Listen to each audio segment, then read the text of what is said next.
कल्पधाम builders and developers पेश करते हैं सागर शहर के बीचों बीच सर्व सुविधा युक्त आवासीय कॉलोनियां। फ्लैट बुकिंग एवं साइट विजिट के लिए संपर्क करें अंकुर चौरसिया, पुरुषोत्तम चौरसिया। दुबई में 1 करोड़ का पैकेज छोड़कर गुजरात के हितेश भाई खोना अब वैराग्य मार्ग पर अग्रसर होंगे। पिछले 5 साल से आत्म साधना में जुटे 30 साल के हितेश दुबई में व्यवसाय कर रहे थे। अब वे जैन संत बनने की कठिन साधना करेंगे। शिवपुरी में 14 जनवरी को उनके माता पिता अपने बेटे हितेश को महामांगलिक कार्यक्रम में जैन संत आदर्श महाराज को समर्पित करेंगे। इसी दिन दीक्षा का मुहूर्त निकलेगा। हितेश बताते हैं कि बड़े भाई की शादी और माता पिता को मकान की व्यवस्था करने की वजह से वैराग्य का मार्ग अपनाने में देरी हुई। हालांकि परिजन बड़े भाई की शादी के बाद भी दीक्षा लेने से मना करते रहे, लेकिन हितेश का भौतिक चकाचौंध में मन नहीं लग रहा था। जैसे भगवान महावीर ने 30 साल की उम्र में दीक्षा लेकर आत्म कल्याण किया था, वह भी इसी तरह 30 साल की उम्र में दीक्षा लेकर धर्म साधना करेंगे। हितेश बताते हैं कि उनकी उच्च शिक्षा मुंबई में हुई। दर्शन में की पढ़ाई प्रमुख रूप से की। इसके बाद मेहसाणा में संस्कृत और प्राकृत भाषा सीखी और गहन अध्ययन किया। हितेश जब दुबई में जैन शिक्षा संस्था में पढ़ाने का काम करते थे, तब उनका करीब 1 करोड़ का वार्षिक पैकेज था, लेकिन मुनि बनने के लिए यह नौकरी एक झटके में छोड़ दी। शादी की उनकी कभी इच्छा नहीं हुई। मुनि बनने के लिए परिजनों की सहमति भी अब हितेश को मिल गई है।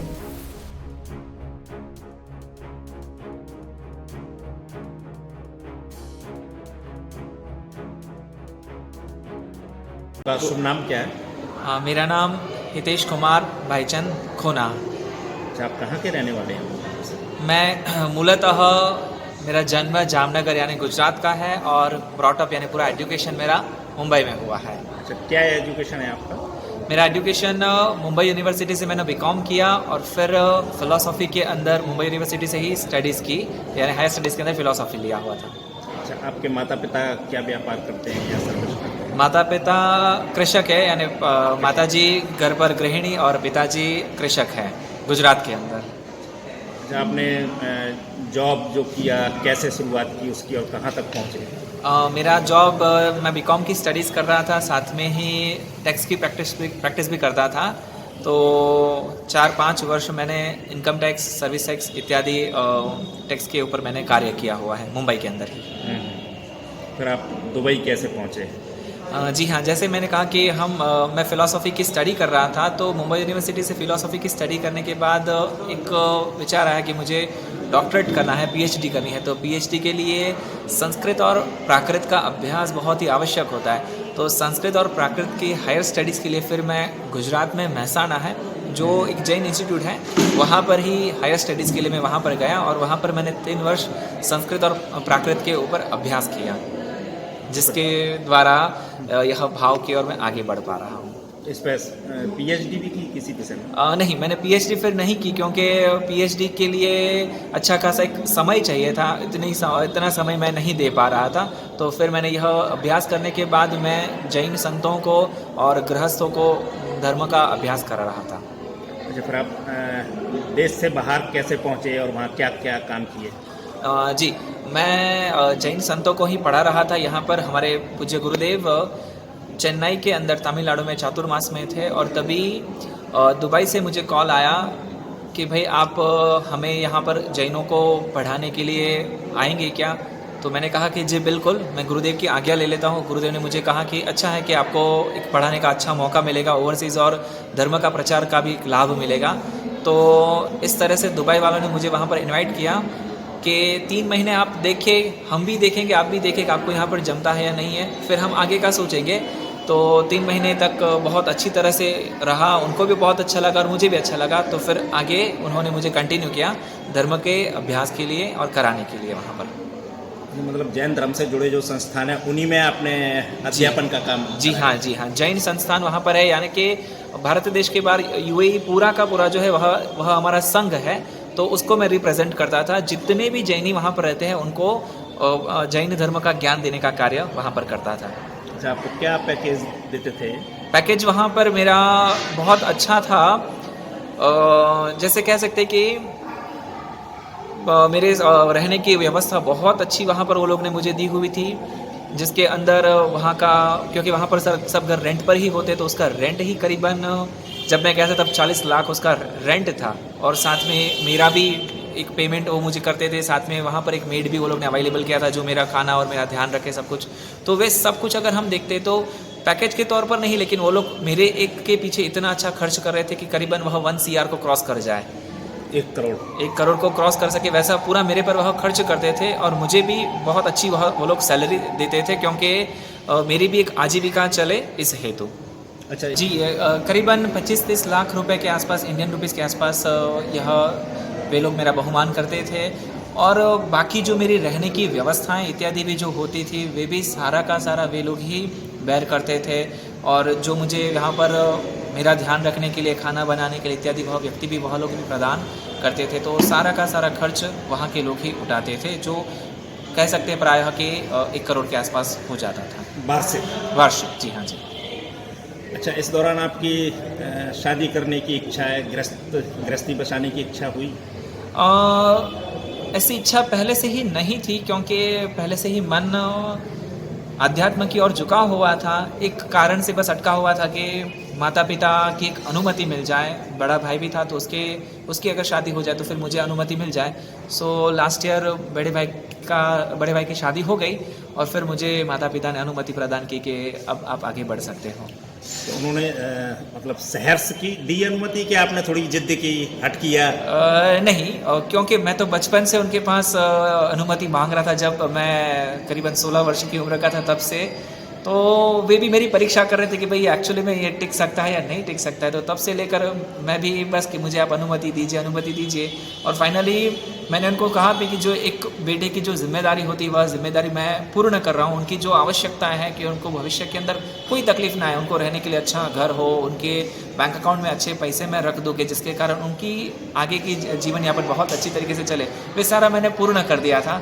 तो फिर मैंने पापा को कहा, पापा अब मैं सब मेरी जिम्मेदारी से मुक्त हो चुका हूँ, तो अब मुझे रजा दीजिए। तो पापा और मम्मी ने दोनों ने कहा कि भले अब तुझे आगे बढ़ना है तो तू आगे बढ़।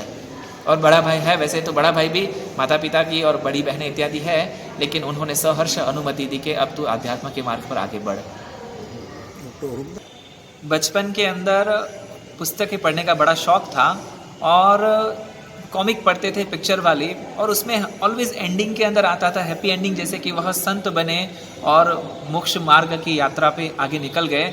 वैसे 12वीं के अंदर एक पुस्तक हाथ में आई जिसका नाम था समरादित्य महाकथा।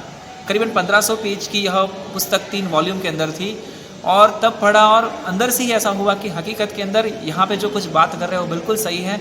और फिर कंटिन्यूस उसको उसी पुस्तक को 10 बार पढ़ा और एक बात फिक्स्ड हो गई कि हाँ, लेने जैसा तो संयम है, वैराग्य वहाँ पर दृढ़ हुआ, वैराग्य का बीज वहाँ पर डल चुका। और फिर जैसे जैसे अध्ययन का बहुत शौक था, तो जैसे जैसे पुस्तकें पढ़ते गए वैसे वह संस्कार दृढ़ होते गए, और फाइनली एक डिसीजन के ऊपर आ गया कि नहीं, मुझे बनना है तो एक जैन संत ही बनना है।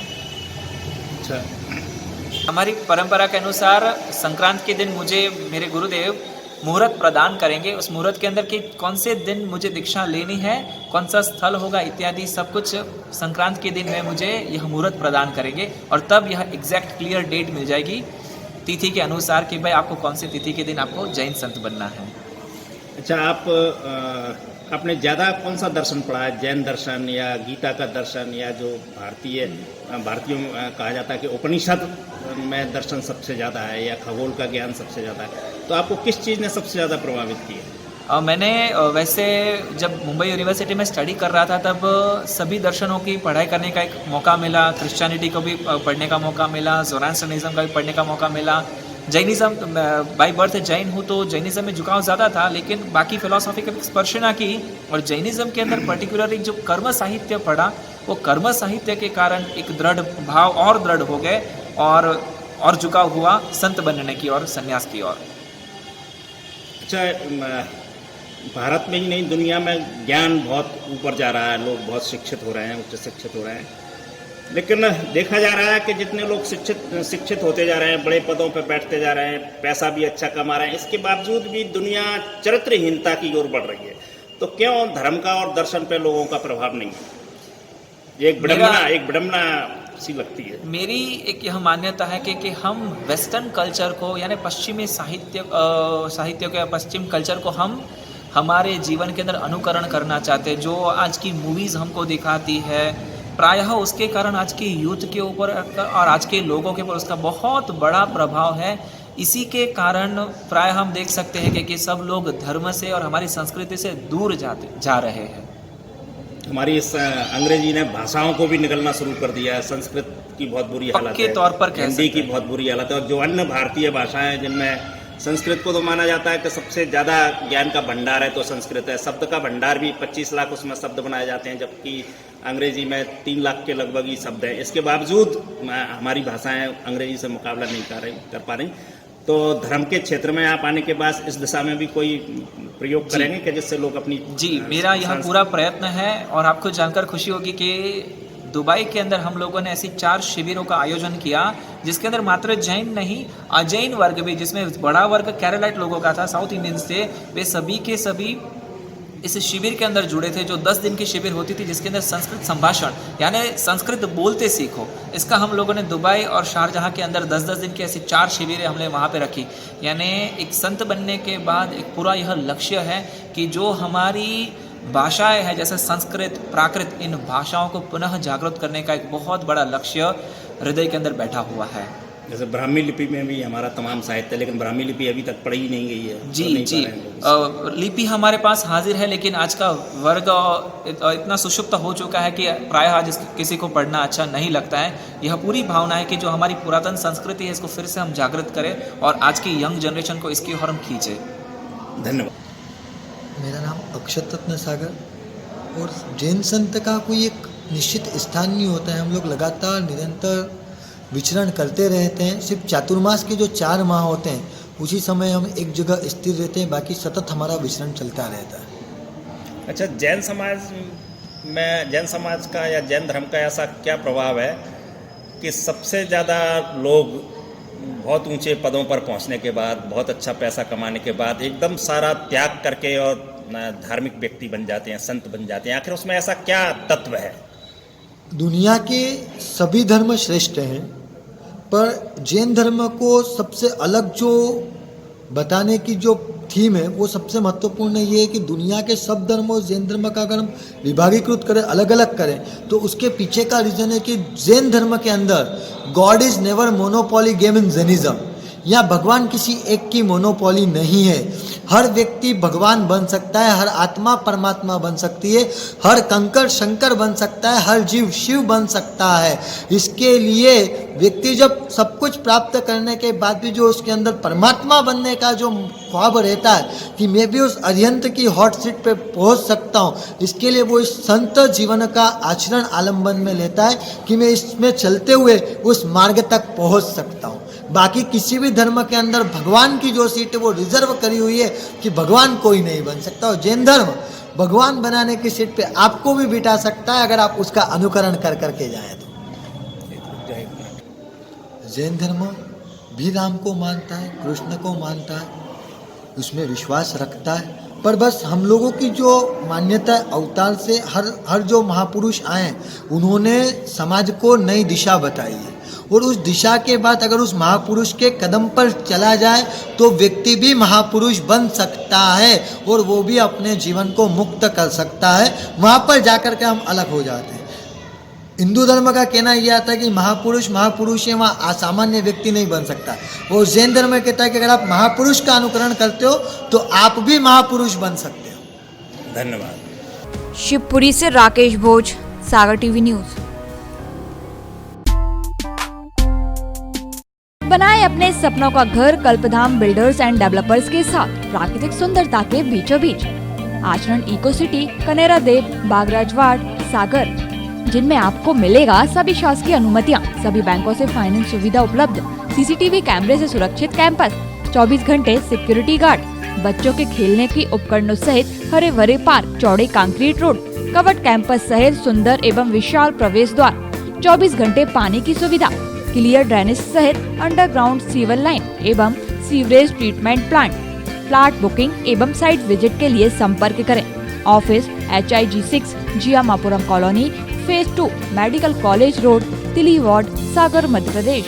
हमारे नंबर हैं 7770888116, 9617310803।